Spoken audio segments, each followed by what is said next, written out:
Cher ami, c'est une joie pour moi de pouvoir vivre un temps spirituel avec toi en cet instant. Non, nous ne sommes pas seuls. Il y a une armée céleste et il y a des chrétiens partout sur la terre qui se lèvent en cet instant pour célébrer le nom de Dieu. Mais pas seulement en cet instant. Vous savez qu'il y a déjà une douzaine d'heures que lorsque le soleil s'est levé sur l'Asie du Sud-Est, déjà les premiers chrétiens en Corée du Sud ont commencé à célébrer Dieu. Et puis ça a commencé à basculer et à enflammer les divers pays d'Afrique de l'Est. Je crois qu'au Kenya, ils ont fait une célébration exceptionnelle. Et quand le Saint-Esprit a commencé avec l'Europe, c'est à notre tour de louer. Que ce soit depuis l'Allemagne de l'Est, peut-être maintenant, ici à Paris, ou là où tu es en cet instant, le Saint-Esprit est en train, comme une vague, de passer. Je sais que dans quelques heures, nos amis brésiliens vont commencer à s'enthousiasmer parce que la présence de Dieu va passer sur leur continent et on verra les Québécois, on verra jusque en Alaska le Seigneur agir. Est-ce que tu réalises que la vague du Saint-Esprit, elle est inarrêtable? Et elle passe par ton appartement, et elle passe par ta maison. Elle est là où tu es en cet instant. Il faut juste accepter. Non, je ne suis pas seul. Non, nous ne sommes pas seuls. Nous avons des géants à affronter, mais Dieu est là. En tout cas, son nom est fort et puissant.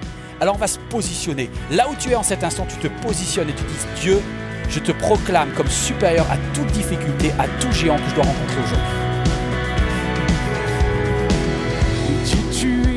Ma force et mon chant, chaque jour je me confie en toi. Tout puissant, mon sauveur règne aux cieux. Dieu, tu es ma force, mon appui, la forteresse où je me réfugie, le rocher qui protège ma vie. Alors malgré les ténèbres et les dangers qui m'entourent, je lève les yeux pour accueillir ton secours. Je ne craindrai pas si tu veilles sur moi. Je suis venu pour te rencontrer, pour proclamer que tu es fort et puissant et ne peut te résister. Sois glorifié, Dieu, tu es fort et puissant, rien n'est impossible à toi, ô roi des rois. Dieu, tu es fort et puissant, au-dessus de tous les noms, nous déclarons, Dieu, tu es fort et puissant.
Dieu puissant, nous louons ton nom.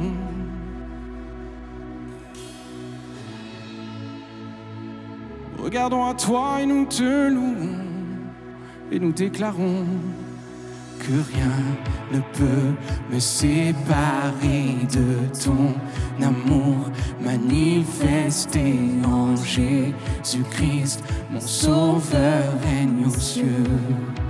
Je le déclare ce matin, que rien ne peut me séparer de ton amour manifesté en Jésus-Christ, mon sauveur règne aux cieux. Déclarons-le encore, que rien ne peut me séparer de ton amour manifesté en Jésus-Christ, mon sauveur règne aux cieux.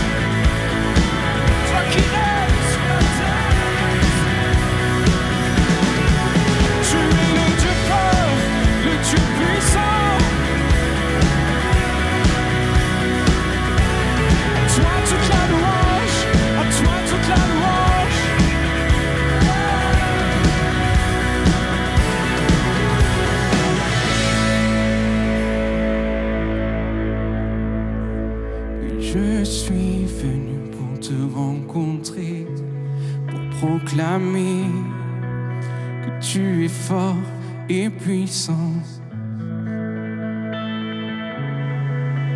Alors sois glorifié en ce lieu éternel, toi le Dieu fort, le Dieu puissant.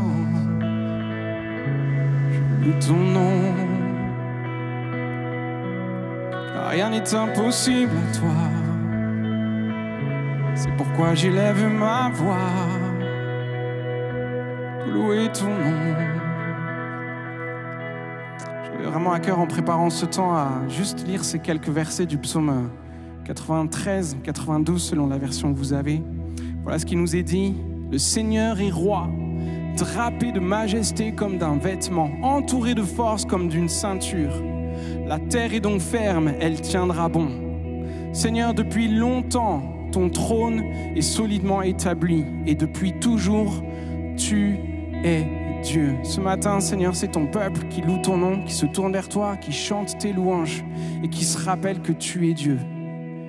Et nous venons déverser notre louange, notre adoration.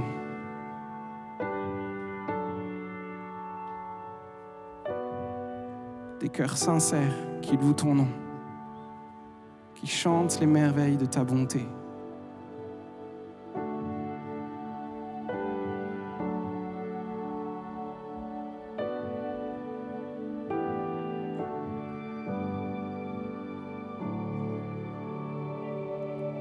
Dieu tout-puissant, tu resplendis devant ton trône, me voici, reconnaissant ta grandeur et soupirant après ton cœur. Ton nom éternel est le plus haut. Ton nom éternel est le plus haut. À tes pieds, je viens jeter ma couronne. À tes pieds, je m'incline, je m'abandonne, je déverse mon offrande et ma louange, je me prosterne et adore le Dieu trois fois saint.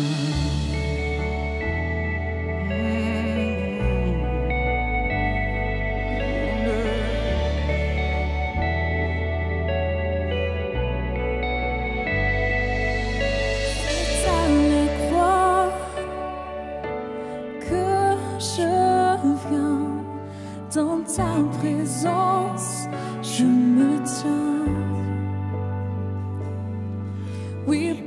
ta grâce, tu me reçois. Je te contemple dans ta gloire. En toi, tout est splendeur et majesté. En toi, tout est splendeur et majesté.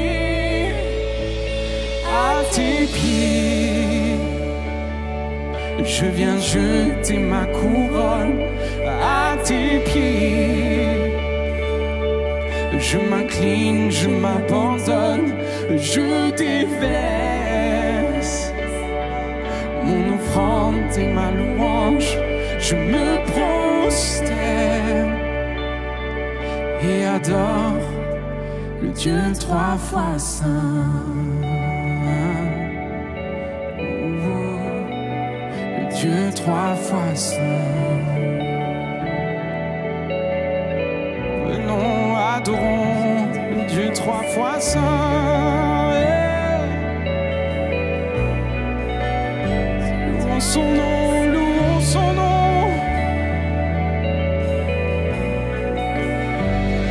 Nous disons Saint, Saint, Saint, tu es trois fois saint. Oui, Saint, Saint, Saint, tu es trois fois saint. Hey! Saint, Saint, Saint, tu es trois fois saint. Oui, Saint, Saint, Saint, tu es trois fois saint. Et nous louons ton nom. Le ciel et la terre sont remplis de ta gloire. Toi le Dieu trois fois saint. Hey!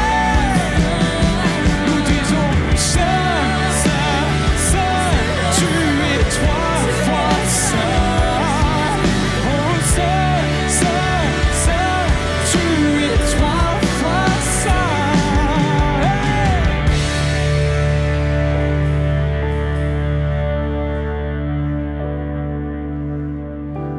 La terre et le ciel est rempli. La terre est remplie de ta gloire. Le ciel est rempli de ta gloire. Et nous louons ton nom. Je ne sais pas comment vous vivez ce passage dans cette nouvelle année 21, mais je crois que rarement une année commence avec autant de stress, autant de géants à affronter. Je ne sais pas quel est le géant, quel est le Goliath que tu dois affronter, mais on s'attend à des difficultés terribles. Sauf que on réalise une chose, si on prend un peu de recul, à chaque fois que l'on a dû affronter des tempêtes, des géants, des épreuves, la grâce de Dieu a surabondé dans ces moments-là. Es-tu prêt, es-tu prête à affronter? La semaine dernière, on a vu combien David n'avait aucune idée lorsqu'il s'est levé, comme il le faisait d'habitude, pour aller nourrir, pour aller apporter une bénédiction à ses frères. Il n'avait aucune idée que grâce à l'excellence de son attitude, il allait s'ouvrir une voie royale pour affronter à la fois le plus grand ennemi d'Israël et apporter une libération à tous ses proches autour de lui. Je crois que Dieu t'a choisi pour affronter ce que tu vas affronter en 2021 et pas seulement pour toi, pour bénir les gens à côté de toi. Sauras-tu activer le Saint-Esprit en alignant ton attitude avec ce que Dieu attend de toi? C'est ce qu'on a vu la semaine dernière, une attitude excellente face aux pénibles choses quotidiennes, une attitude excellente face à un terrible géant, une attitude excellente lorsqu'on doit subir le mépris de quelqu'un qui est censé nous aider. Alors, regardez encore ce message si ça a besoin de vous réactiver. Mais aujourd'hui, après l'excellence dans tes attitudes, je vous propose l'importance de ton équipement. Voici le titre d'aujourd'hui, comment s'équiper en 2021. Comment s'équiper en 2021? Parce qu'avant tout combat, l'équipement est stratégique. C'est extrêmement important. Alors, on va lire le texte et je vous demande simplement de regarder avec attention quel est l'équipement dont David dispose. On lit ensemble. 1 Samuel, chapitre 17.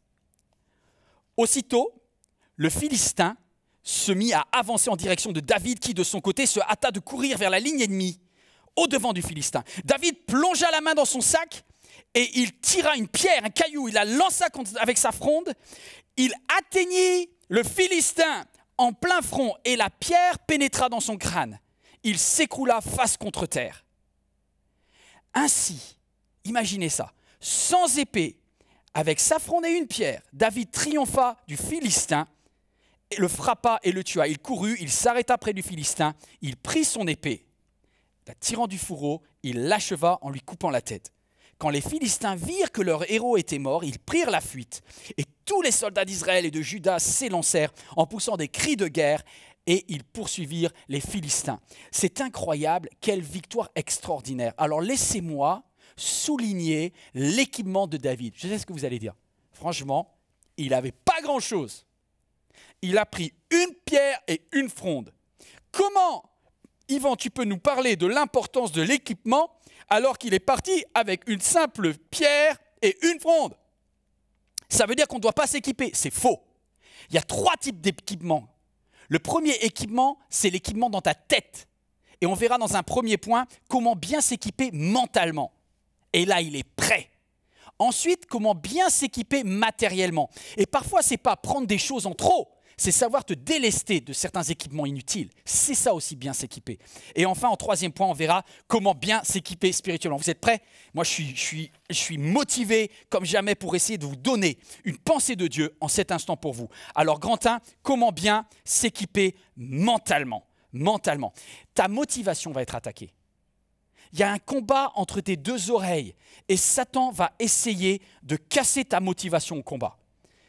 Protège tes pensées. Protège tes pensées. On lit ensemble le texte comme maintenant à rebours par rapport à la fin de l'histoire que l'on a lu ensemble. On revient un petit peu en avant et on lit au verset 31. Ce que David avait dit, je vous rappelle quel est le contexte. On s'est quitté avec David qui a une attitude complètement différente de ses collègues. Alors que les autres sont en train de fuir, de voir les problèmes, de voir les impossibilités, de proclamer le blocage, David voit une opportunité incroyable lorsqu'il voit Goliath. Goliath est tellement un géant, tout le monde tremble sauf David. Et David dit, moi je veux y aller. Et ce que David avait dit se propagea rapidement et parvint aux oreilles de Saül. Saül, c'est le roi d'Israël en titre à ce moment-là, qui aussitôt le fit venir. David lui dit que personne ne perde courage à cause de ce Philistin. Moi, ton serviteur, j'irai et je combattrai. Je vous rappelle que David fait certainement 1m50, il a environ une quinzaine d'années, c'est un gamin. C'est un gamin. Mais waouh, il a une attitude hallucinante. Mais Saül, déjà tu vois que à chaque fois que tu vas arriver avec une pensée positive, il y a quelqu'un qui va commencer en disant mais Saül, le roi d'Israël, le chef de l'armée de Dieu, lui dit tu ne peux pas aller lutter. Est-ce que quelqu'un vous a déjà dit ça? Tu es motivé, tu es prêt, et quelqu'un va te dire tu ne peux pas y aller. Tu ne peux pas y aller. Tu ne peux pas lutter contre ce Philistin, et il met un argument. Il dit, tu n'es qu'un gamin, alors que lui, c'est un homme de guerre depuis sa jeunesse. Lorsque je dis protège tes pensées, c'est que parfois, c'est une autorité spirituelle qui, pensant bien faire, va te dire de ne pas y aller et va te décourager. Alors, c'est des œuvres que Dieu peut avoir prévues pour toi.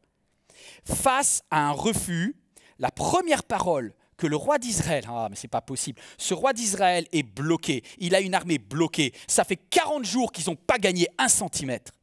Et lorsque enfin un candidat vient, le roi d'Israël n'a pas de meilleure réplique que de commencer en disant « n'y va pas ». Moi, je comprends peut-être mieux pourquoi personne ne s'est présenté.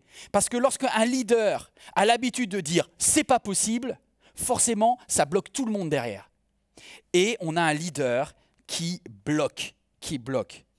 Saül, je pense, a des préjugés très forts, des schémas dans sa tête. Est-ce que c'est par rapport à des choses qu'il a vécues dans le passé, des échecs qu'il a mal digérés? Mais au moment où David arrive avec une solution, Saül répond « impossible ». Impossible. Ça me fait penser à quelque chose. Je vais vous donner une illustration. C'était il y a quelque temps.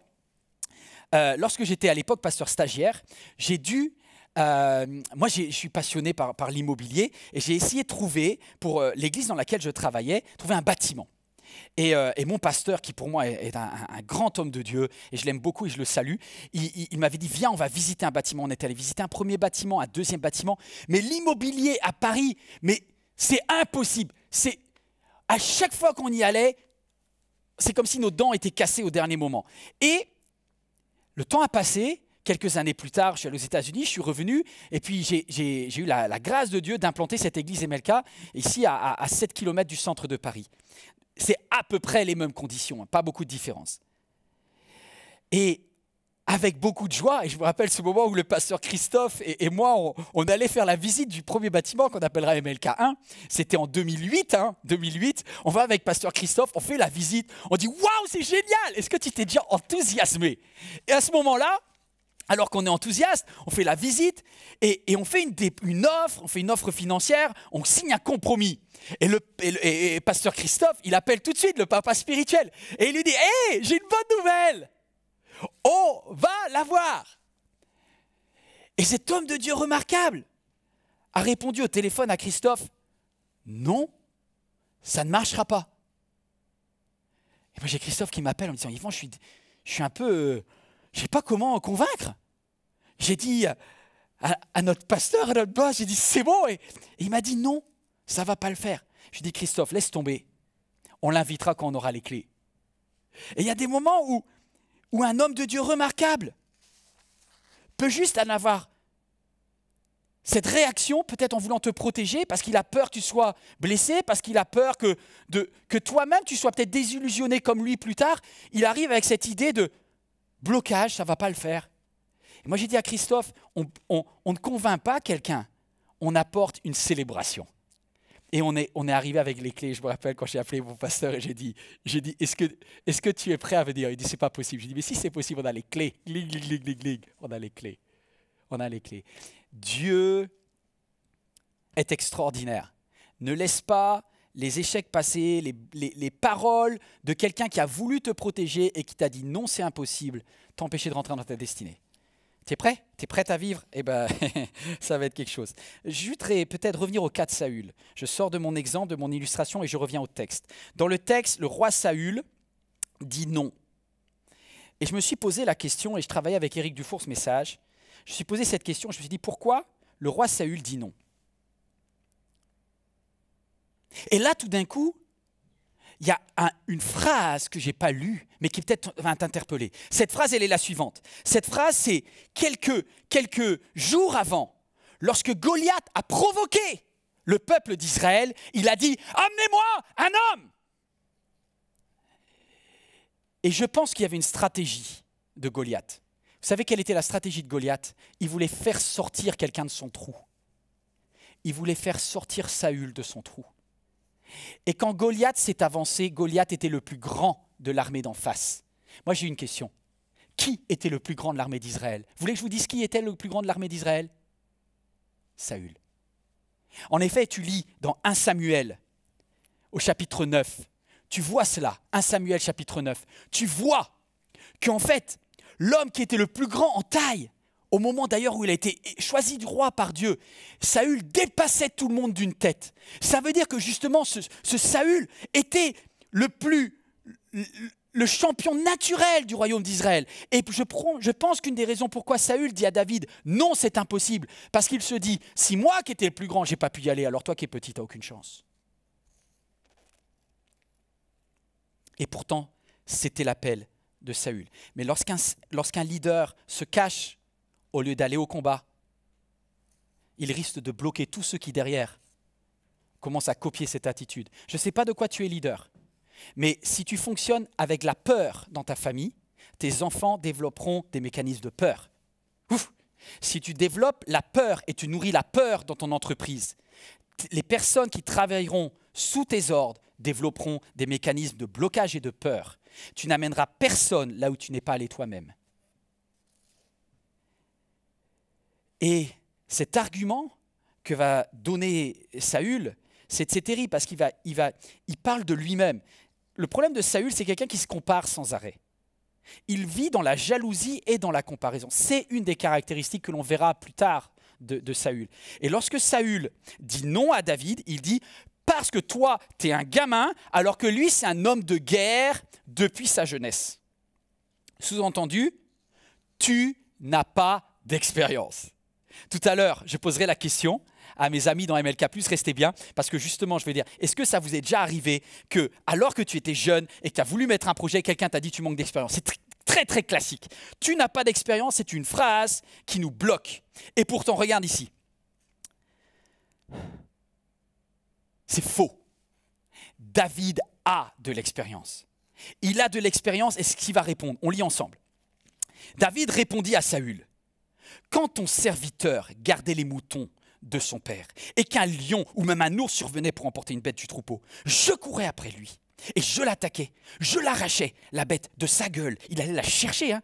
Il dit, si ce fauve se dressait contre moi, oh, je le prenais par son poil et je le frappais jusqu'à ce qu'il soit mort. Et puisque ton serviteur a tué des lions et même des ours, et il abattra bien cet incirconcis de Philistin comme l'un d'eux, car il a insulté les bataillons du Dieu vivant. Puis David ajouta, l'Éternel m'a délivré de la griffe du lion et de l'ours, il me délivrera aussi, oh j'aime cette parole, de ce Philistin. Et finalement, Saül dit à David, vas-y, que l'Éternel soit avec toi. Deuxième point, nourris tes pensées. Nourris tes pensées. C'est très important pour moi que tu saches juste faire ce que David a eu comme réflexe. Regardez le réflexe de David. Regardez le réflexe de David. David a dit, mais l'expérience, je l'ai. L'expérience, je l'ai. Attendez, en 2021, on va devoir affronter des géants? Eh bien alors, on en a affronté d'autres. Est-ce que tu te rappelles? Est-ce que tu as écrit? Est-ce que tu as pris le temps d'aller regarder les photos de ce que l'Éternel a fait pour toi dans le passé? David est ce psalmiste qui va dire, mon âme, bénis l'Éternel et n'oublie aucun de ses bienfaits. C'est lui qui pardonne tes iniquités, qui guérit toutes tes maladies. C'est lui qui délivre ta vie de la fosse et qui couronne de bonté, de miséricorde. C'est lui qui rassasie de bien ta vieillesse et qui te fait rajeunir comme l'aigle. Du début à la fin de sa vie, David a su compter sur les bienfaits de Dieu. Et toi, est-ce que tu vas prendre le temps de dire, mais c'est vrai? Mais c'est vrai. C'est la première fois que tu as appris à lire quand tu étais au CP, tu as galéré. Tu butais sur les mots, les syllabes. C'était compliqué. Le feu, le bœuf, le peu. Eh bien, tu as réussi. Et tu crois que quand tu es arrivé en CM1, CM2, que tu étais dans la cour, et il y a quelqu'un qui a commencé à te pousser, il y a quelqu'un qui a commencé à te critiquer, tu étais une petite fille de qui on s'est moqué, un gars que l'on tapait. Ben, tu es là. Et aujourd'hui, ceux qui te faisaient mal, ils sont en vrille. Certains sont rien, ils sont dans la déchéance. Et toi, Dieu t'a donné ce que tu es aujourd'hui. C'est génial. Lorsque tu es arrivé en 6e, que tu tremblais pour savoir quel était le numéro de ta classe, Dieu était là avec toi. Et t'a fait passer par là. Dieu, il est là. Et c'est ce que dit David. Il dit, mais c'était pas plus dur. C'est pas plus dur d'affronter un Goliath que de rentrer en 6e. Lorsque tu as eu ta première déception d'amour, que tu as pleuré toutes les larmes de ton corps et tu as dit, je veux plus vivre. Parce que ce garçon a dit que tu n'étais pas belle. Bon, écoute, tu es en vie aujourd'hui, hein? Et ce garçon, tu as vu sa tête? Remets en place les choses. Combien Dieu a été fidèle lorsque tu as passé le permis, lorsque tu as eu cet examen où tu tremblais. Dieu l'a fait. Mais 2021, c'est pas plus dur, hein? Goliath, c'est pas plus dur. David dit, moi j'ai fait un ours, j'ai fait un lion. La forme est différente. Goliath a un peu moins de poils, c'est tout. C'est tout. Question de kilos, question de muscles, c'est différent. Arrête de craindre. Arrête de craindre. C'est Goliath. Tu les auras. Tu les auras et tu vas prendre l'album de photos. Écoutez, j'aime bien cette phrase de Marcelo Tunasi. Il dit, ayez des albums photos des belles choses que Dieu a faites pour vous. Aïe, aïe, aïe. Est-ce que quelqu'un peut prendre 30 secondes de louange? Juste dire, mais c'est vrai, compte les bienfaits de Dieu. Parce que tu ferais un chemin, Seigneur, tu es extraordinaire. L'Éternel m'a délivré de la griffe du lion, m'a délivré de la patte de l'ours. Alors, peut-être toi qui es sur le chat, tu peux marquer juste « Merci Dieu, parce que j'ai combattu et j'ai gagné en telle année. » Commence à marquer « Souviens-toi ». Toi qui aujourd'hui te dis « Je suis foutu, mon commerce est foutu, mon mariage est foutu. » Et oh, t'en as vu d'autres. T'en as vu d'autres. Alléluia. C'est bon la célébration, hein? Est-ce que dans ta tête, tu es équipé? Alors, équipe-toi maintenant, et je vais parler des armes matérielles, grand 2, comment bien s'équiper matériellement. Restez là, c'est super important. Ce texte, c'est un bijou. On arrive dans le cœur du message, il y a une perle pour toi. Finalement, Saül dit à David, vas-y donc, et que l'Éternel soit avec toi. Au verset 38, on reprend. Puis Saül lui fit revêtir sa propre armure. Tu vois l'armure qui est derrière moi là? Elle n'est pas aux dimensions de David. Elle n'est pas à ses dimensions. Elle n'a pas été faite pour lui. Mais Saül fit revêtir sa propre armure, lui fit mettre un casque de bronze, endosser sa cuirasse, une épée et tout. Waouh! Par-dessus son équipement, David ceignit aussi l'épée de Saül. Il a essayé de marcher, il n'y parvint pas parce qu'il n'en avait pas l'habitude. Parce qu'il n'en avait pas l'habitude. Mon premier point est celui-là. Suivant, refuse l'armure d'un autre. Refuse l'armure d'un autre. Je pense qu'il y a deux façons d'analyser. On va analyser en deux variantes. Soit on va présumer au mieux que Saül a voulu bien faire. Okay? Dans ce cas-là, c'est juste une fausse bonne idée. Il y a des personnes qui, lorsqu'ils voient le combat que tu vas affronter, ils ne sont pas à ta place. Ils ne connaissent pas ton conjoint. Ils ne connaissent pas ton patron. Ils ne connaissent pas ton banquier, mais ils se permettent de te donner plein de conseils. Ils sont gentils. Ils veulent bien faire. Et ils vont avoir tendance à projeter leur armure. C'est-à-dire à projeter ce que eux ont utilisé ou auraient utilisé. Tiens, d'ailleurs, ça... Une petite question. Petite question pour toi, Saül. Regarde-moi. Saül, si jamais ton armure, elle était si bien que ça, pourquoi t'es pas allé alors? Moi, je me méfie. Vous savez, il y a cette phrase qui dit « les conseilleurs ne sont pas les payeurs », c'est pas hyper français, mais c'est intéressant quand même. Il y a quelque chose d'incroyablement étonnant sur la terre, c'est que des personnes qui n'ont fait que des théories, qui n'ont même pas marché en pratique, veulent nous les refourguer. Et il pense sincèrement bien faire. Je pense que Saül était sincère. Peut-être il a dit à David, écoute, c'est une super armure, je peux te montrer une épée là. Cette épée, tu la vois là, elle a tapé, etc. Mais Saül, si cette épée est si bien, t'as qu'à la prendre. Moi, je sers à quoi là? Je me suis mis cette petite phrase, méfie-toi des conseils de ceux qui n'ont jamais réussi. Il y a 3 ans, on m'a demandé d'écrire un livre. Et c'est flatteur. C'est quelque chose qui, quand quelqu'un vient te dire « Waouh, j'ai envie d'entendre ton histoire, écris un livre. » Et puis bon, il y en a beaucoup qui écrivent des livres.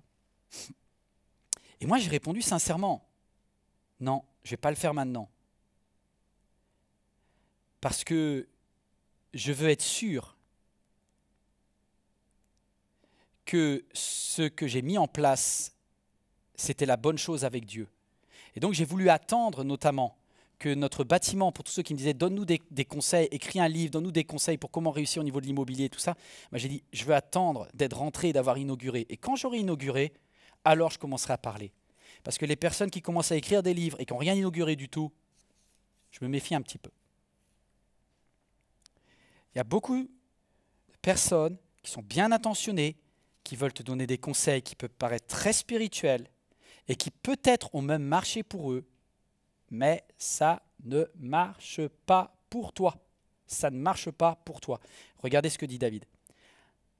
Alors, David dit à Saül, ça s'affiche sur votre écran, « Je ne peux pas marcher, c'est très clair, avec tout cet équipement. » Tu vois, l'équipement, il doit être personnalisé. Je ne peux pas marcher avec cet équipement car je ne suis pas entraîné. Puis il se débarrassa de tout.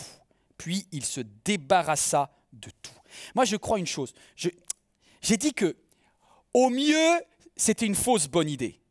Je crois que c'était pire qu'une fausse bonne idée. Ce que Saül a fait, c'est un vrai problème. De vouloir mettre sur David une armure qui n'est pas adaptée, ce n'est pas seulement une fausse bonne idée, c'est un vrai problème.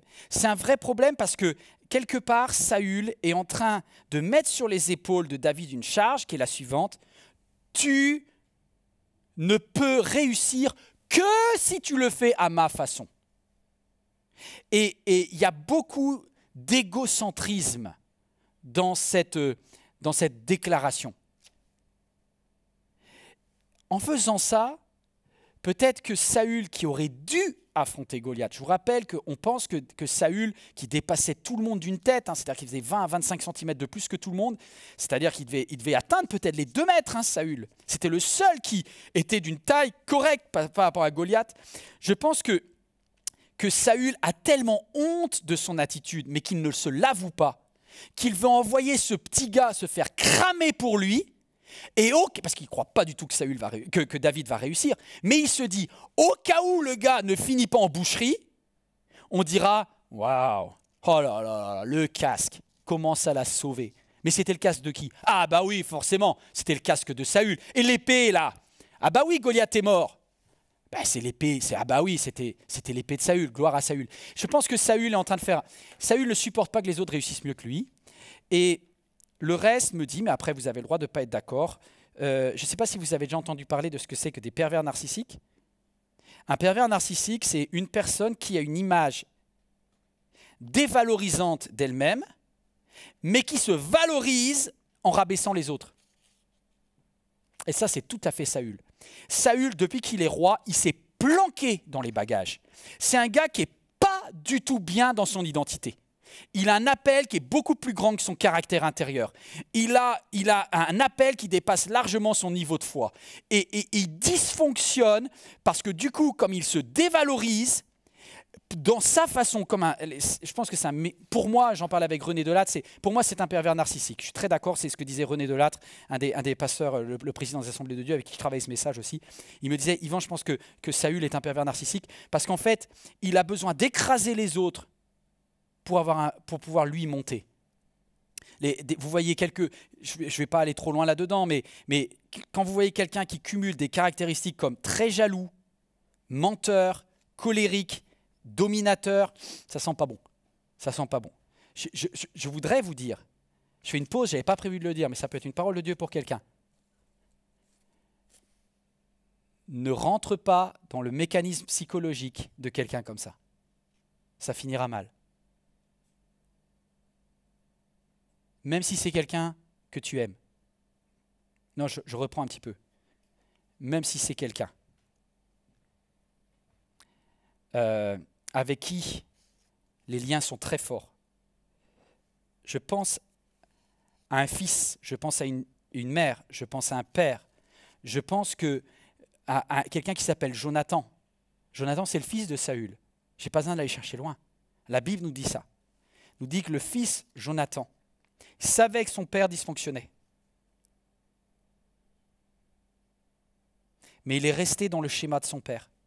Son père était fou de jalousie et Jonathan n'approuvait pas, mais restait avec son père. Son père était rempli de mensonges contre David. Jonathan n'approuvait pas, mais il est resté avec son père. Saül était colérique et Jonathan est resté avec son père. Saül était un terrible manipulateur, dominateur et Jonathan est resté avec son père. David est parti, Jonathan est resté. David est en vie, Jonathan est mort avec son père. Voilà ce qui se passe. Lorsque tu suis quelqu'un qui déraille, tu dérailles avec. Et il y a beaucoup de regrets, il y a beaucoup de larmes, il y a beaucoup de pleurs derrière. Le manipulateur, comme Saül, c'est cette personne qui se donne l'apparence d'être un être supérieur aux autres et qui ressent un besoin exacerbé de se faire admirer, manipule les proches de son entourage, ne ressent aucune culpabilité lorsqu'il ou lorsqu'elle blesse les autres. Et Saül, à chaque fois, il va balancer des lances. C'est quelqu'un de bizarre. Il a des émotions à fleur de peau, mais il n'en a rien à faire d'éclater la tête de David contre une paroi. Ça fait très peur. Si vous êtes en présence de quelqu'un comme ça, un seul conseil, tu prends tes jambes à ton cou et tu dégages. Je ne sais pas si ça peut sauver quelqu'un, mais tant mieux pour cette personne. Si c'est toi, fais attention à ça.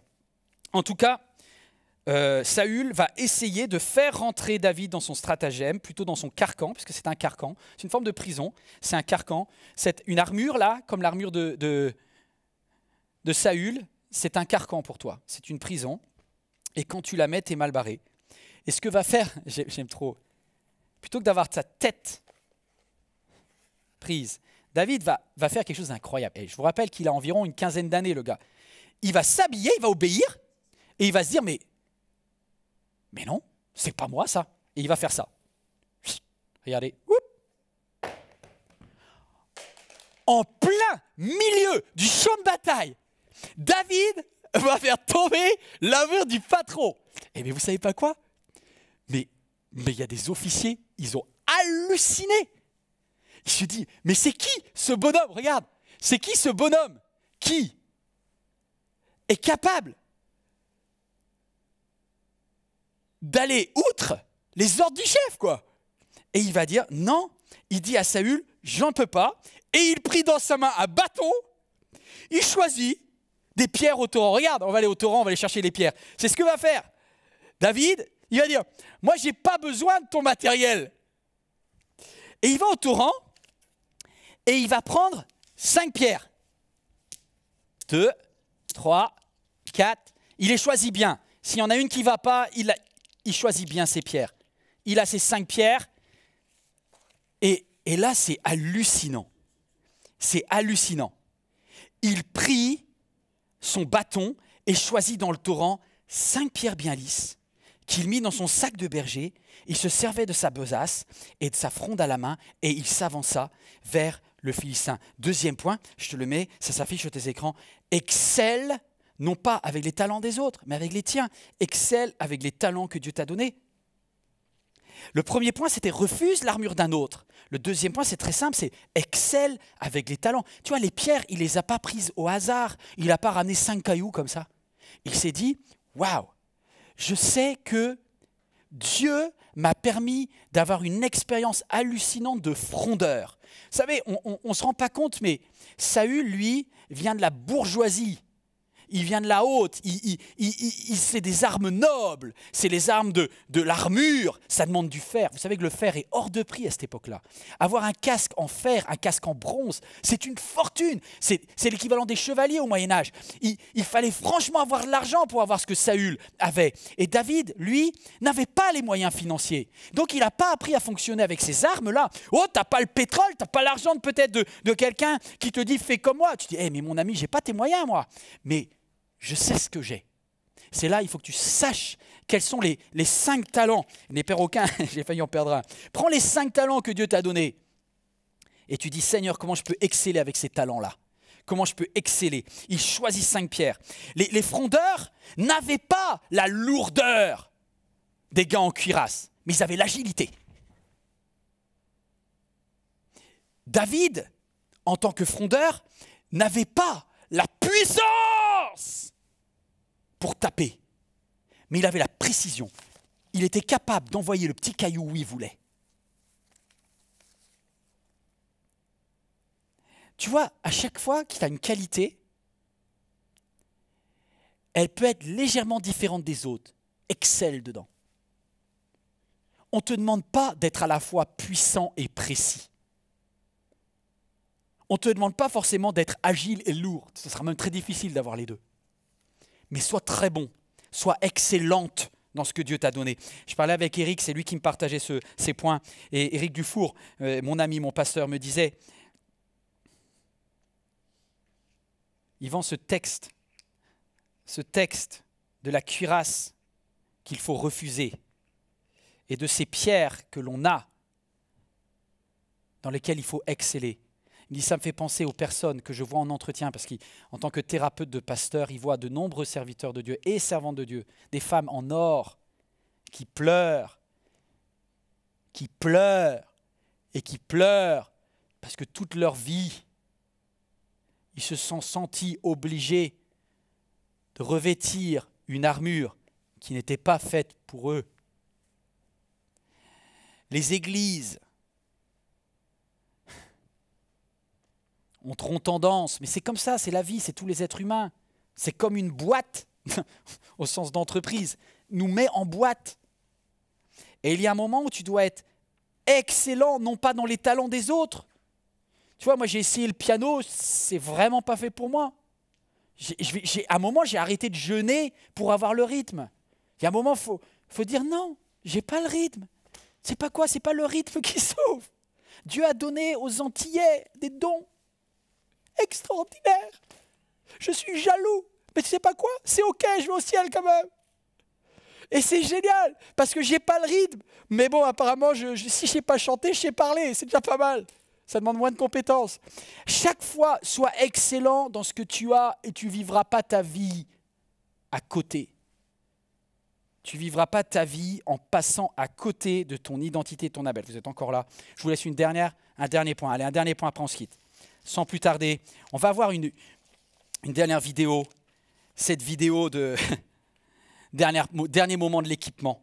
Troisièmement, comment bien s'équiper spirituellement. On a vu d'abord mentalement, vous étiez avec moi matériellement, en refusant certaines armures et en excellant dans nos dons, et on termine à comment bien s'équiper spirituellement. Mon premier conseil, c'est ne sois pas naïf, mais pour ça, on lit ensemble dans le verset 41. Ça va s'afficher. Goliath, précédé de son bouclier, s'avança vers David, il l'examina, et lorsqu'il vit un jeune homme roux de belle figure, il le regarda avec mépris, et lui lança « Mais est-ce que tu me prends pour un chien ? Pour venir contre moi avec un bâton ?» Puis il le maudit par ses dieux. Ça a dû prendre des minutes de malédiction. « Approche un peu, ajouta-t-il, que je donne ta chair à manger aux oiseaux du ciel et aux bêtes des champs. » À quoi David répondit « Ça c'est très bon. Tu marches contre moi avec de l'épée, avec une lance, un javelot. Eh bien moi je marche contre toi au nom de l'Éternel. Le Seigneur des armées célestes, le Dieu des bataillons d'Israël que tu as insulté. » Là, tu as fait une erreur, mon coco. « Aujourd'hui, l'Éternel, même l'Éternel, va te livrer entre mes mains et je t'abattrai, je te couperai la tête. Alors toute la terre saura qu'Israël a un Dieu. » Alléluia. Quelqu'un peut dire Amen. « Et toute cette multitude assemblée saura que ce n'est ni par l'épée, ni par la lance que l'Éternel délivre, car l'issue de cette bataille dépend de lui. » Une autre version dit « La victoire appartient à l'Éternel et il vous livre entre nos mains. » Ne sois pas naïf. Ne sois pas naïf. Des fois, chrétiens, on est tellement gentil qu'on est un peu naïf. Parce qu'on ne réalise pas, tout d'abord, qu'il existe des méchants méchants. Excusez-moi pour cette phrase, mais moi ça me parle. C'est un beau pléonasme, mais j'aime bien ça. Il existe des méchants, vraiment méchants. Et Goliath, tu vois, il va arriver, mais il va taper fort, mais direct. Spirituellement, c'est un assaut. Il va se prendre une avalanche de malédiction spirituelle parce qu'il le maudit par ses dieux. Tu vois, Goliath n'a pas fait un combat matériel, physique, à corps. Il a fait un combat spirituel. Quelqu'un peut comprendre que le combat est spirituel. Et c'est pour ça que je voulais terminer avec ce point. Comment bien s'équiper ? Il faut bien s'équiper spirituellement parce que le combat est spirituel. Goliath le maudit par ses dieux. Et il va essayer de le mettre KO spirituellement. Vous savez, la vie, c'est comme une espèce de course, comme une espèce de patinoire. Et parfois, tu ne vas pas comprendre au départ, boum, tu t'en prends une. Regardez cette petite fille, j'aime bien. Ça va s'afficher sur votre écran. Regardez cette petite fille. Je pense qu'elle est extrêmement douée, mais au départ, elle dérape. Et comme elle a raté son démarrage, elle doit courir. Et regardez bien. avec son petit casque au fond, elle est dernière, elle est quatrième, elle est troisième, elle est seconde, et là, elle est deuxième, et elle revient. Moi, ça m'a tellement encouragé, et là, elle va terminer, elle est championne. C'est trop beau! Bravo, ma chérie! Et en fait, ce que je voudrais te dire, c'est que des fois, spirituellement, tu ne vois pas le truc venir au départ, parce que tu es naïf, slop, tu t'en prends une, tu dérapes. La Bible dit, vous n'avez pas à lutter contre des êtres faits de chair et de sang, mais contre des puissances, des principautés dans les lieux célestes. J'ai envie de prêcher, mais je ne dois pas aller plus loin là, parce que je vous invite à venir la semaine prochaine. C'est un super message sur la notion de combat spirituel. J'ai prévu quelque chose pour vous. Ne manquez pas la prédication de la semaine prochaine, mais restons ici. En tout cas, ce genre de combat est spirituel. Je vais vous dire pourquoi. Parce que Goliath est moitié-moitié. Regarde, Goliath, c'est à moitié-moitié. Il est moitié quoi? Il est moitié homme, moitié démon. Mais c'est quoi cette histoire d'avoir des démons? Non. Dans le livre de la Genèse, il nous est parlé d'anges déchus. D'anges que Dieu a virés du ciel et qui ont suivi Satan. Et c'est un des passages très très bizarres de la Genèse où il dit que ces anges déchus, qui sont devenus donc des démons, ont eu des enfants avec les femmes des hommes. Et ça a donné des géants. Et dans le livre des Nombres, au chapitre 13, au verset 33, il nous est parlé des géants qu'on appelle les fils d'Anak. Et certainement que Goliath fait partie de ces personnes que vous savez, les Israélites, lorsqu'ils étaient dans le désert, ils envoyaient des espions pour aller visiter justement le pays des Philistins. Et ils sont revenus en disant « Wow, c'est un pays extraordinaire, mais il y a des géants, il y a des fils d'Anak. » Ils ont vu le grand-père de Goliath qui devait faire lui aussi 3,10 m. Et c'est en fait les descendants de ce mélange de naturel et de spirituel, de humain et de démoniaque. Et ça donne des choses mixées. Et le combat que tu vas affronter, je ne sais pas si ça parle à quelqu'un, le combat que tu vas affronter aura des aspects très très humains, c'est la partie humaine de Goliath, et des aspects très très démoniaques, c'est l'aspect spirituel de Goliath. Tu sais pas quoi? C'est ok. Parce que celui qui vit en toi est spirituel. On est des êtres humains, mais on a en nous l'Esprit de Dieu. Alors, qu'est-ce que je retiens? Humain contre humain, spirit contre esprit. Wouh! Le combat, c'est pour nous, mes amis. Alors, le dernier point, ne combat pas en ton nom. Ne combat pas en ton nom propre. J'aime cette phrase où David va dire « Toi, tu marches contre moi avec une épée, avec une lance, un javelot, et ben moi, je marche contre toi au nom de l'Éternel, le Seigneur des armées célestes, Adonai Tsebaoth en hébreu. » Et quand il dit ça, il repositionne le combat. Toi, mon ami, quand tu comprends que ce combat est spirituel et qu'il faut s'équiper spirituellement, tu te repositionnes parce que tu te réalignes avec Dieu. Et pourquoi quand tu pries, j'ai un petit secret, vous voulez un dernier secret, il faut que je vous quitte, mais dernier secret, quand tu pries, ne prie pas en ton nom à toi. Tu dis, Dieu, je te prie au nom d'Yvan Carluère. Ça ne marche pas, c'est nul. Je ne sais pas quel est ton prénom, mets ton nom, prénom et mets ton nom de famille. Et tu ne viens pas vers Dieu avec ton prénom et ton nom de famille. Tu viens avec quoi? Est-ce que quelqu'un peut me dire le nom? Oui, au nom de Jésus. Mais moi, je me suis rendu compte que c'était devenu comme une routine, mais je ne réalisais plus ça. Toi, quand je priais, je disais, Père Céleste, je viens vers toi au nom de Jésus, au nom de Jésus. Mais j'oublie ce que ça veut dire. Qu'est-ce que ça veut dire au nom de Jésus? Est-ce que quelqu'un peut me dire ce que ça veut dire au nom de Jésus? Au nom de Jésus, ça veut dire, je viens de la part. J'aime bien ça. Ouf, ça me parle. Moi, j'ai fait cette expérience cette semaine-là. Je me suis dit, moi, je vais pas faire des... C'est pas une formule magique au nom de Jésus. Lorsque tu pries, tu viens en disant, waouh, je suis en train de te demander quelque chose comme si c'était Jésus qui le demandait. Alors, tu m'étonnes que Dieu a envie de le faire. Parce que Dieu connaît son Fils. Il aime son Fils.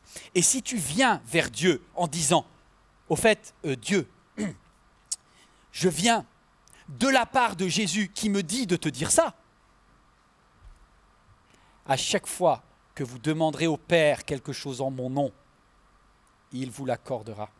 Est-ce que quelqu'un peut me dire, oui, je veux fonctionner non pas de ma propre autorité, mais en demandant toujours, Esprit de Dieu, aligne-moi avec ce que Jésus aurait demandé, et je fais ma demande au Père, et je viens au nom d'eux, avec l'autorité d'eux, avec la puissance, avec le charisme d'eux, avec le Saint-Esprit, comme si c'était Jésus qui le demandait. Ouf, et là, tu as de l'impact, bah forcément, tu as de l'impact. Dans la version Chouraki, j'aime cela, parce qu'il nous dit, ce jour, le Seigneur t'enfermera dans sa main. Regardez Goliath ici. Lorsque Goliath, il est énorme, par rapport à moi, je suis tout petit. Mais voici ce que... Oh, c'est du caviar ce texte. En hébreu, il faudrait traduire au verset 46, « Aujourd'hui même, l'Éternel, Goliath, va t'enfermer. » Est-ce que vous voyez cette main qui descend et qui entoure Goliath? C'est-à-dire que c'est génial, parce que en fait, on est deux contre un, parce qu'il y a l'Éternel des armées célestes. Pour lui, Goliath, c'est un petit nain. Tu vois, ton géant là, pour Dieu, c'est un nain.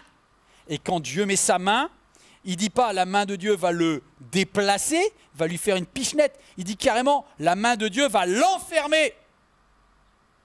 Goliath est enfermé dans la main de Dieu. C'est hallucinant la foi de David. Et c'est pour ça qu'il est capable de dire à la fin, et je vous quitte là-dessus, il dit quelque chose, c'est génial. Il dit à Goliath, je te couperai la tête. Attendez. Avec quoi? Il est drôle le gamin là. Il vient avec un bâton et avec un truc, je ne sais pas trop quoi, ça a l'air d'être un petit sac de pêche là. Ah non, c'est un truc de fronde, d'accord. Il vient avec un petit sac de pêche, avec un petit sac de berger, avec un petit sac qui pendouille et un bâton et il va couper la tête. Et il n'a pas compris le gamin. Non Goliath, t'as pas compris. C'est toi qui n'as pas compris. C'est que étant donné qu'il faut une épée, le seul qui a une épée ici, c'est toi. Est-ce que David, quand David dit « je te couperai la tête », il est en train de dire à Goliath, et il prophétise, parce que c'est ce qui va se passer, il est en train de dire à Goliath « non, j'ai même pas eu besoin de prendre l'épée parce qu'en fait tu l'as amené toi-même, c'est ballot, ça va te couper la tête ce truc-là. » Est-ce que tu comprends que quand Dieu dit que toute arme forgée contre toi est nulle et sans effet, c'est bien. Mais on pourrait rajouter après le verset « et se retournera contre l'abruti qui aura voulu embêter un enfant de Dieu, il n'aurait vraiment pas dû. » Et c'est pour ça qu'à la fin, quand David dit « non, mais tu sais, tu as fait une énorme erreur, mon petit Goliath, parce que devant Dieu, tu es un petit nain. Toi, là, moi, je suis un rikiki, mais toi, tu es un beaucoup plus petit devant Dieu. » Alors ça va mal finir cette histoire parce que tu t'es pas rendu compte que ce que tu as apporté contre moi, l'Éternel va le retourner contre toi et voilà. Après, la scène est un peu violente, je ne peux pas vous la montrer. Mais c'est quand même hallucinant. C'est extraordinaire. Parce que tu n'auras même pas besoin, ça me fait penser à ce texte où Jésus dit, vous n'aurez même pas besoin de vous défendre parce que le Saint-Esprit lui-même réutilisera ce que les gens dans les tribunaux diront contre vous. C'est merveilleux, c'est merveilleux. Est-ce que vous n'avez pas un grand Dieu? Est-ce que tu n'as pas un grand Dieu incroyable? Tu sais ce que tu devrais dire? Ce n'est pas mon combat. Tu devrais dire, est-ce que quelqu'un peut le dire? Ce n'est pas mon combat. On va lire le verset 47. Ce n'est pas mon combat. Et toute cette multitude assemblée saura que c'est ni par l'épée, ni par la lance que l'Éternel délivre.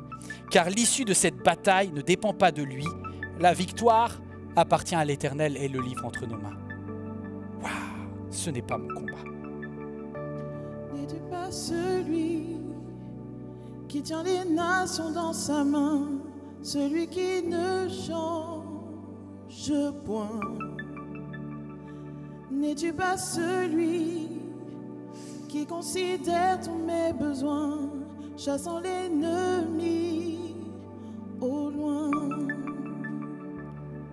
Oh, ce n'est pas mon combat, Éternel des armées, tu précèdes mes pas. Oh, ce n'est pas mon combat. Christ est ressuscité, la victoire est déjà emportée.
Éternel des armées, tu précèdes mes pas. Oh, ce n'est pas mon combat. Christ est ressuscité. Est-ce que, en cet instant, tu peux dire, ce n'est pas mon combat. En cet instant, écris-le, proclame-le. Peut-être ferme les yeux, arrête de regarder Goliath, regarde à celui qui se dresse à la droite du Père et qui est debout. Toi, tu es assise, toi, tu es assis, tu es peut-être cassé. Tu n'as même plus les forces de te lever. Peut-être quelqu'un n'arrive même plus à se projeter pour aller au travail, à se projeter pour aller affronter les difficultés de la vie. Et Dieu te dit, Tessépia, je ne te demande même pas de le faire. Parce qu'il y a quelqu'un qui se tient debout. Et il dit, ceci n'est pas ton combat, c'est mon combat, dit l'Éternel. Ouh, on reprend une dernière fois, ce n'est pas mon combat. Proclame-le maintenant. Oh, ce n'est pas mon combat. Éternel des armées, tu précèdes mes pas. Oh, ce n'est pas mon combat. Christ est ressuscité, la victoire est déjà remportée.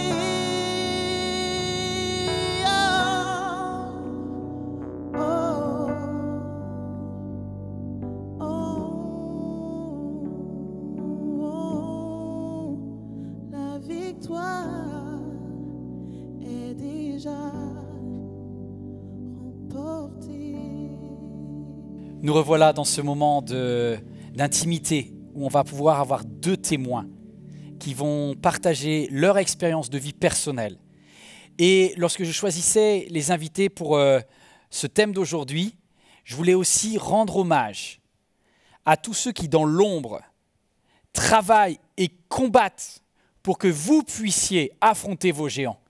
Et ces personnes que j'ai invitées aujourd'hui, c'est Awefa, bienvenue Awefa. Bien, merci. Et Mathéus. Mathéus, tu es régisseur ici du plateau, tu travailles régulièrement avec nous. Merci d'être là. Tu es très jeune et je te poserai une question dans quelques instants. Mais sachez que ce sont eux qui travaillent et que vous ne voyez pas. C'est l'armée de Dieu qui bosse pour vous. Et je voudrais honorer Lucas, Jacob. Je voudrais dire merci à Sam, à Nelly, à Audrey, à Mike, à David, à Florent, à Sarah, à Jaya. Je voudrais remercier Noah, je voudrais remercier Martina, Parnell, Guy, Paul, Ruben. Vous êtes tellement nombreux, j'en oublie, c'est obligé, j'en oublie. Mais vous êtes merveilleux et je voudrais vous dire merci. Alors, pour vous parler de ces personnes qui travaillent dans l'invisible, je commencerai peut-être par toi, Awefa. Awefa, merci d'être là. Alors, j'ai eu la chance de te voir évoluer dans cette église MLK. Tu connaissais Dieu depuis ton enfance, hein? Depuis l'âge de 7 ans. D'accord. Et tu as fait des choix de vie sans vraiment compter sur Dieu? Non. D'accord. Il marchait à côté de moi. Et un jour, moi, je t'ai vue très courageuse. Et je voudrais parler peut-être à une femme ou un homme, d'ailleurs, hein, qui est passé par cette terrible déchirure qui est un divorce dans une vie. Je sais que tu n'aimes pas du tout parler de ça et que c'est moi qui te demande d'être un peu vulnérable parce que je pense que ça peut aider quelqu'un, toi qui est devant ton écran là. Awefa, tu as dû affronter des batailles terribles. Et est-ce que tu as été tenté à un moment, lorsque le combat était tellement dur, de prendre l'armure que quelqu'un d'autre voudrait te donner et d'essayer de fonctionner selon la chair, quoi?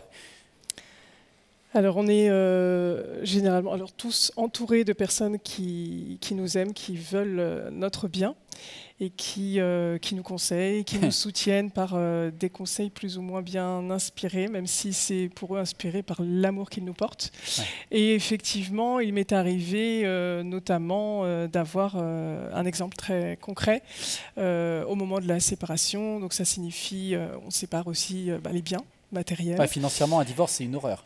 Oui, c'est c'est pas bien. Une catastrophe. Voilà. Et du coup, j'avais une amie qui me soutenait moralement, en tout cas, et puis qui m'a dit, mais c'est pas possible. Écoute, on va faire quelque chose. Tu laisses ta porte ouverte avant de partir au travail. Donc, je résidais encore dans la même habitation que mon ex-conjoint. tu laisses la porte ouverte, ne la ferme pas à clé. Et puis, pendant ta journée de travail, je viendrai, tu me donnes la liste de ce que tu souhaites que je prenne. Wow. Et avec cette liste, donc, je prendrai tout, je garderai tout à la maison. Et quand tu auras une nouvelle habitation, je te les donnerai. On dira que, bon, qu'il y a eu une effraction, quoi, qu'il y a eu un vol. Ouais, un vol à l'assurance, quoi. Alors, c'est très. Alors, on est touché par le geste parce qu'effectivement, Elle voulait t'aider. c'est aussi se mettre en risque. Enfin voilà. Mais en même temps, juste non. Ouais, Là, c'est pas ton il y a armure, tout. ça. Non, il y a tout ton être qui crie, mais absolument pas. Ça n'est pas cette façon-là. Je n'ai pas envie d'agir comme ça. C'est pas possible. Yes. Donc, j'ai évidemment décliné la proposition. Mais il y a d'autres exemples très concrets. C'est pour dire que ces combats-là sont constants.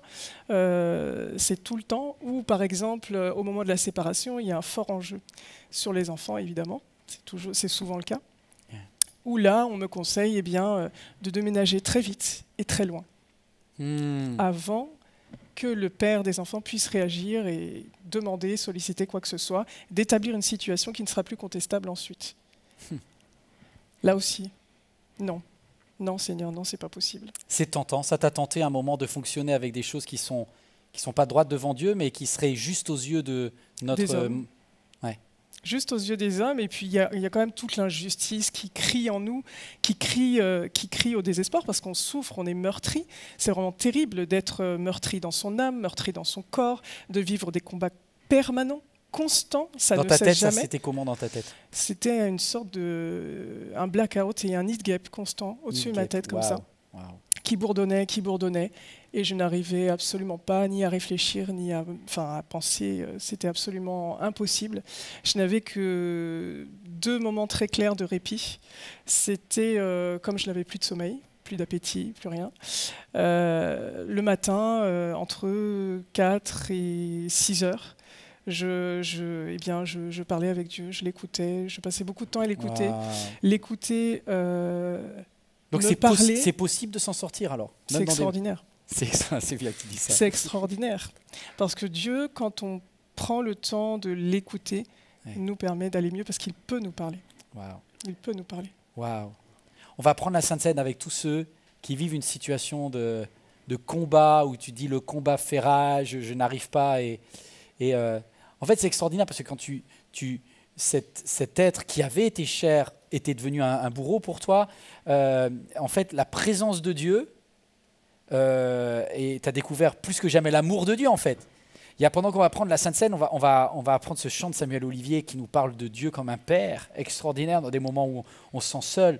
Abba Père, c'est un moment fort. Est-ce que vous acceptez de prendre la Sainte Seine? Bien sûr. Seigneur, bien avant toute chose, tu savais et tu nous aimais.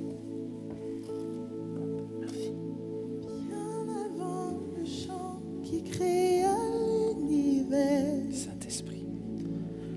Bien avant l'esprit qui planait sur la terre, bien avant que tu me formes de la poussière, tu rêvais du jour où je pourrais t'aimer. Abba Père, je suis à toi. Abba Père, je suis à toi. Abba Père, je suis à toi. Abba Père, je suis à toi. Abba Père, je suis émerveillé, saisi par l'immensité de ton amour pour moi. Abba Père, c'est grand est ta tendresse, ton cœur est grand ouvert et je viens plonger dans tes bras. Abba Père, je suis à toi. Abba Père, je suis à toi. Abba Père, je suis à toi. Abba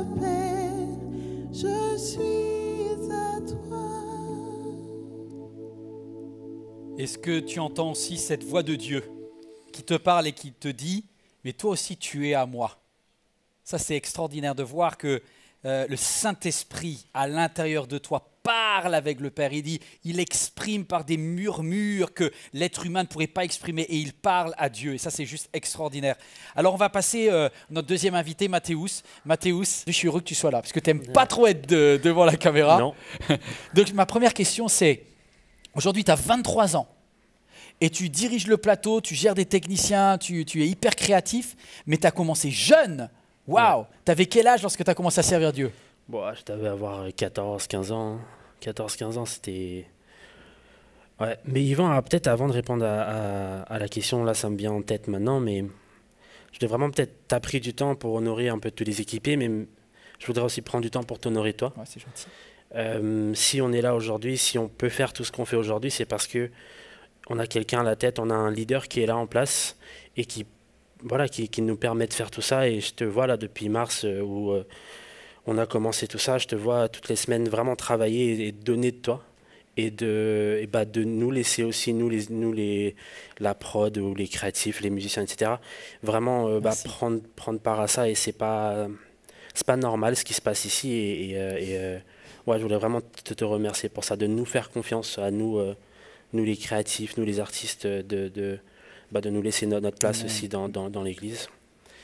Et ouais, mon image, c'est ça, c'est des leaders, c'est des pasteurs qui m'ont laissé ma chance depuis très jeune, en fait, depuis que je me suis un peu converti, j'ai grandi dans l'église, mais je me suis converti à cet âge-là, 14-15 ans, et j'ai eu cette chance d'être entouré de leaders qui m'ont laissé ma place. Tu as eu un événement à diriger déjà à 15 ans? Ouais, en fait, c'est drôle que tu poses la question parce que donc je servais dans mon église à Hillsong depuis cet âge-là. On bénit l'église Hillsong d'ailleurs. Et on fait une conférence de jeunes tous les ans, une conférence qui s'appelle Encounter. Et vers mes 16-17 ans, j'étais dans cette position-là qu'on appelle chez nous producteur créatif. Ouais. Et on m'a dit, vas-y, tu as cette conférence-là, 600-700 jeunes. C'est à toi de porter ce rôle, de porter cette charge-là. Wow. Et je me sentais juste pas prêt. Et avant tout ce qu'on fait, avant tous les événements, on se retrouve entre nous et on fait vraiment un gros meeting de prière juste pour remettre entre les mains de Dieu l'événement qui va arriver. Et pendant cette réunion de prière-là, j'ai vraiment senti ce poids se poser sur moi et mes pensées qui me disaient mais t'es pas prêt pour faire ça, t'es pas prêt pour porter cette charge-là. Et je me suis vraiment écroulé un peu sous ce poids. Et après le meeting de prière, j'ai pris mes affaires et je suis parti. T'es parti, t'as tout planté, t'as laissé et hop. Je suis parti, mais Dieu m'a arrêté juste en haut, à côté du bâtiment. Et à ce moment-là, j'ai eu cette discussion avec Dieu et j'ai dû prendre cette décision et j'ai dit à Dieu, je reviens, je vais revenir, mais à une seule condition, que ce soit toi qui fasses au travers de moi et que ce ne soit pas moi avec mes forces, ce que je pense être mes talents, mais que ce soit vraiment toi qui fasses au travers de moi. Et voilà, après cet affront avec Dieu, on va dire ça comme ça, je suis revenu et voilà, l'événement s'est passé comme il s'est passé. Et depuis, c'est vraiment ma prière à chaque fois que je fais quoi que ce soit dans l'église ou en dehors, c'est Dieu utilise mes mains, Dieu utilise les dons et les talents que tu m'as donnés et fais-les fructifier pour ta gloire, quoi. Alors peut-être pour terminer, donne un conseil à quelqu'un qui, comme toi, serait un jeune et qui a envie de servir Dieu. Ouais, carrément. Moi, je suis vraiment passionné par les jeunes et quand j'avais cet âge-là, il y a un verset qui m'a porté, mais qui me porte encore aujourd'hui, c'est 1 Timothée 4,12. Ne méprise pas ta jeunesse, mais sois un exemple pour les fidèles. Donc, si tu nous regardes et que tu as cet âge-là, tu as 14-15 ans, tu as des rêves, mais que tu te dis, je suis trop jeune, j'ai pas les compétences, j'ai pas l'expérience, j'ai juste envie de te dire, ne méprise pas ta jeunesse. Voilà. Amen. Ce que je trouve vraiment inspirant dans ton témoignage, Mathéus, c'est que tu dis que c'est possible, on peut servir Dieu, alors allez-y, servez Dieu. Et je voudrais remercier vous toutes et vous tous qui permettez à ces jeunes d'avoir aussi des moyens techniques, des moyens humains, matériels, etc., pour servir Dieu.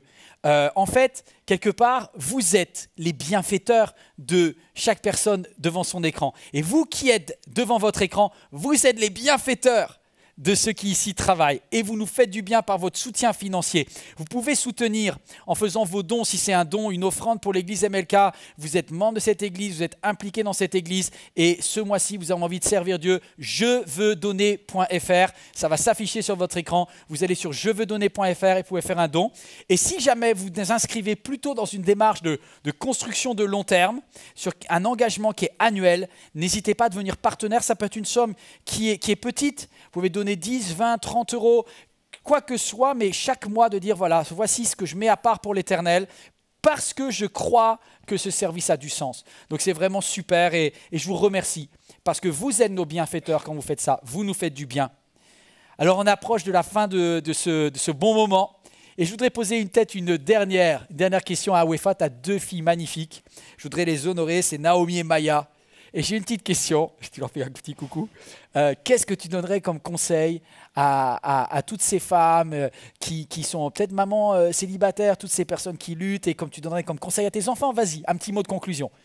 En fait, ce conseil, c'est celui que je donne à mes filles, effectivement au quotidien, mais que je donnerais à toute personne qui traverse des épreuves, notamment celle-ci, c'est de ne jamais couper la conversation avec Dieu. Wow. Ce qui veut dire que même quand je suis en colère, même quand je suis dans l'incompréhension, même quand je suis vraiment perdu, je ne coupe pas la conversation avec Dieu, parce que c'est le seul endroit où les choses sont possibles. Le seul endroit où les choses sont possibles, c'est quand on est à l'écoute de Dieu. Waouh! Écoutez le Saint-Esprit, il est en vous. C'est pour ça que le Père l'a envoyé, pour que vous puissiez communiquer avec lui. Utilisez le Saint-Esprit, bénissez Dieu. Waouh, c'est un beau moment. Peut-être quelqu'un va prendre un temps de louange maintenant. On se quitte, la louange démarre. Prends un temps de louange, prends un temps de célébration. Communique avec ton Dieu, parle à ton Père Céleste. Quittant la gloire de ton ciel, tu es venu sur terre. Fils aimé du Dieu éternel, tes bras tu as ouverts, ta grâce a bouleversé le cours de notre humanité. Nous crions ensemble, victoire, Christ est la lumière du monde, que sa gloire recouvre la terre, puissance infinie qui libère, son nom est saint, oui il est saint, il est saint. Nous les fils et les filles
t'a parlé, clique sur j'aime.